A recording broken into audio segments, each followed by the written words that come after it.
It is reported in Sahih Bukhari and Hadith and Muslim and Muttafaq alayh by Anas ibn Malik radiyallahu ta'ala anhu. He says, Inna Abu Bakrin kana yusalli lahum fi wajhi an-nabiy alladhi tuwaffiya fi hatta iza kana yawm al-ithnain wa hum sufufan fi as-salah fakashafa an-nabiy sitra al-hujrah yanzuru ilayna wa huwa qa'imun kanna wajhahu warakatu mushafin thumma tabassama yadhaku فهممنا أن نفتتنا من الفرح بصلاة من الفرح برؤية النبي فناكس أبو بكر على عقبيه ليصل الصف وظن أن النبي خارج إلى الصلاة فأشار إلى النبي أن أتموا صلاتكم وأرخوا الستر فتوفي في يومه. Holy Prophet sallallahu alaihi wasallam, how the companions used to Holy Prophet, love Holy Prophet sallallahu alaihi wasallam. Their whole concept of deen, their whole concept of worship, their whole concept of iman, their whole concept of attachment to Holy Prophet, their whole concept of spiritual attachment to Almighty Allah, their whole concept of spirituality, their whole concept of spiritual uplift, everything was based on the concept of love to Holy Prophet sallallahu alaihi wasallam. It comes in Bukhari and Muslim that Sayyidina Abu Bakr Siddiq was leading the ritual prayer. It was Monday when beloved Prophet Muhammad sallallahu alaihi wasallam was ill. He raised the curtain of his sacred chamber, and Anas ibn Malik says that he blessed us with his compassionate gaze, which we are missing for the last 3 days restlessly, and we were waiting for him impatiently. The shining, the beautiful face of our Prophet sallallahu alaihi wasallam seemed to us while we were praying. They were praying. They were facing towards Kaaba, and Holy Prophet sallallahu alaihi wasallam house was towards extreme left. His house was not in front of him. The companions and Abu Bakr Siddiq, while worshipping and praying, they were facing towards Kaaba. So they were not watching towards the door of Holy Prophet. They were concentrating on the place of prostration, and they were busy in their prayer when Holy Prophet sallallahu alaihi wasallam raised the curtain to see how his companions, how his servants, how his beloveds, and how his true followers are worshipping behind Abu Bakr Siddiq. So his effulgent face of Holy Prophet, when it came, the illuminated pages, they see, when we saw the face of Holy Prophet, it looked like the open pages of Holy Quran. The shining face of Holy Prophet looked like the illuminating page of Quran. He felt pleased, and then he smiled. I am quoting this hadith from Bukhari and Muslim, Muttafaq alayh, unanimous hadith. And he said, we had nearly ended and broken our ritual prayer because of the extreme love and joy in order to see the shining face of Holy Prophet sallallahu alaihi wasallam. Look how to restore the balance of faith today. How to restore the balance between connection to Allah and connection to Holy Prophet. How to restore this iman, balance of iman. Look at the practice and sunnah and seerah and faith of the companions. Nobody in this whole world does possess the better degree of iman than companions. No one in this world possesses the better state of iman than Abu Bakr, Umar, Usman and Ali. And it's not a matter of one companion or two companions. The whole Jamaat of the Sahaba were praying behind Abu Bakr Siddiq. When Holy Prophet ﷺ took up the curtain of his house in order to watch how my loving companions are praying and worshipping Almighty Allah. And he was on their extreme left. Extreme left. He was not in front of them. When they heard removing the curtain, they understood that Hazrat Aisha or the wives of Holy Prophet, they can't remove the curtain. This can only be Holy Prophet Muhammad sallallahu alaihi wasallam, who has removed the curtain, and definitely he must be standing on the door while they were praying and worshipping Almighty Allah. So everybody looked at extremity of the love of companions. This is how we have to restore the balance. This is how we have to bring the balance of Iman back to our lives.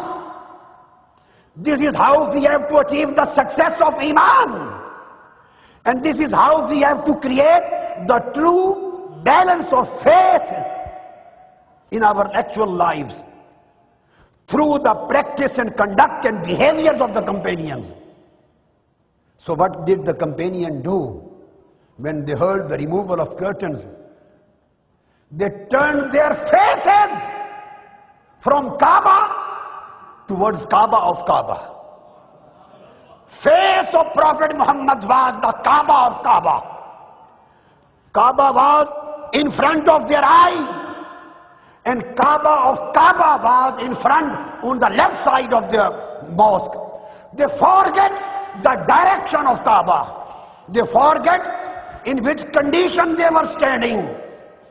Look at the position of love of the Holy Prophet, of the companions. Look their ishq, look their love, look their mahabbah, look their attachment, look their loyalty, look their spiritual condition of heart. They turned their faces towards the door of Holy Prophet sallallahu alaihi wasallam.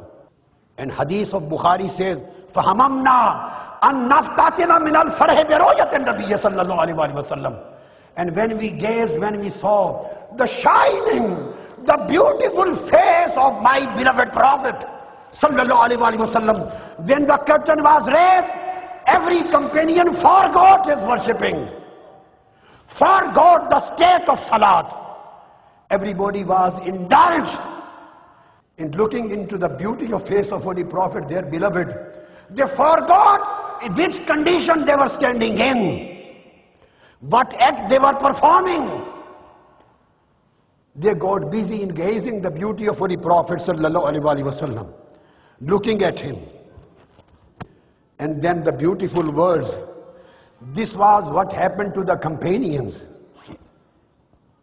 And this situation created a big change. Because when Holy Prophet's face came in front of them, their illuminating face created some lights which affected Sayyidina Abu Bakr Siddiq. He understood that Holy Prophet must have come out while praying Almighty, worshipping Almighty Allah.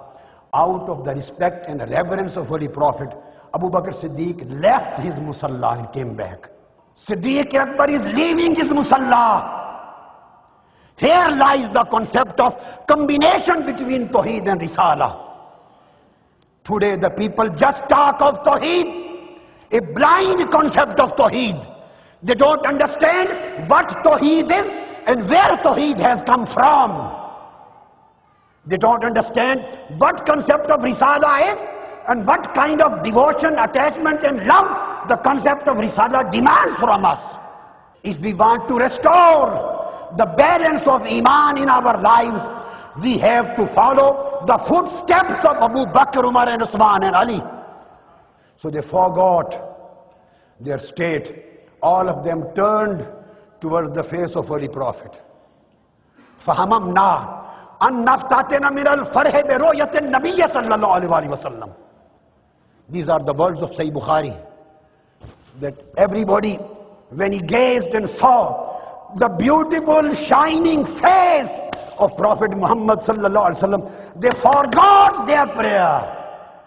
And everybody was just absorbed in looking into the beauty of the face of Prophet Muhammad. And whatever they did, they had nearly ended. In hadith, they say we had nearly ended our ritual prayer due to the extreme joy of having blissful and heartening glimpse of Holy Prophet sallallahu alaihi wasallam face. Abu Bakr Siddiq also felt as if Holy Prophet sallallahu alaihi wasallam had come out for the ritual prayer. So he initiated to drag himself on his soles to join the first row. He left the musalla. When Holy Prophet saw the whole situation was changed, gave us the gesture to complete his prayer. He gave us a gesture to complete the prayer, and he pulled the curtain down and went back, departed us on that day. if we want to restore the balance of Iman, if we want to re-achieve the beauty of Iman, if we want to re-achieve the completion and perfection of Iman, it would be impossible without following into the footsteps of Abu Bakr, Umar and Usman and Ali, which they performed in front of Holy Prophet. Holy Prophet would have asked them that you had done wrong. Why have you turned your faces? Why have you disturbed your prayer because me? No, Holy Prophet knew whether they look at Kaaba or they look at me, because Kaaba was Kaaba and the face of Prophet Muhammad was Kaaba of Kaaba. It was Kaaba of Kaaba. So turning their face towards Prophet Muhammad did not break their prayers. Rather, this was a spiritual perfection of their prayers.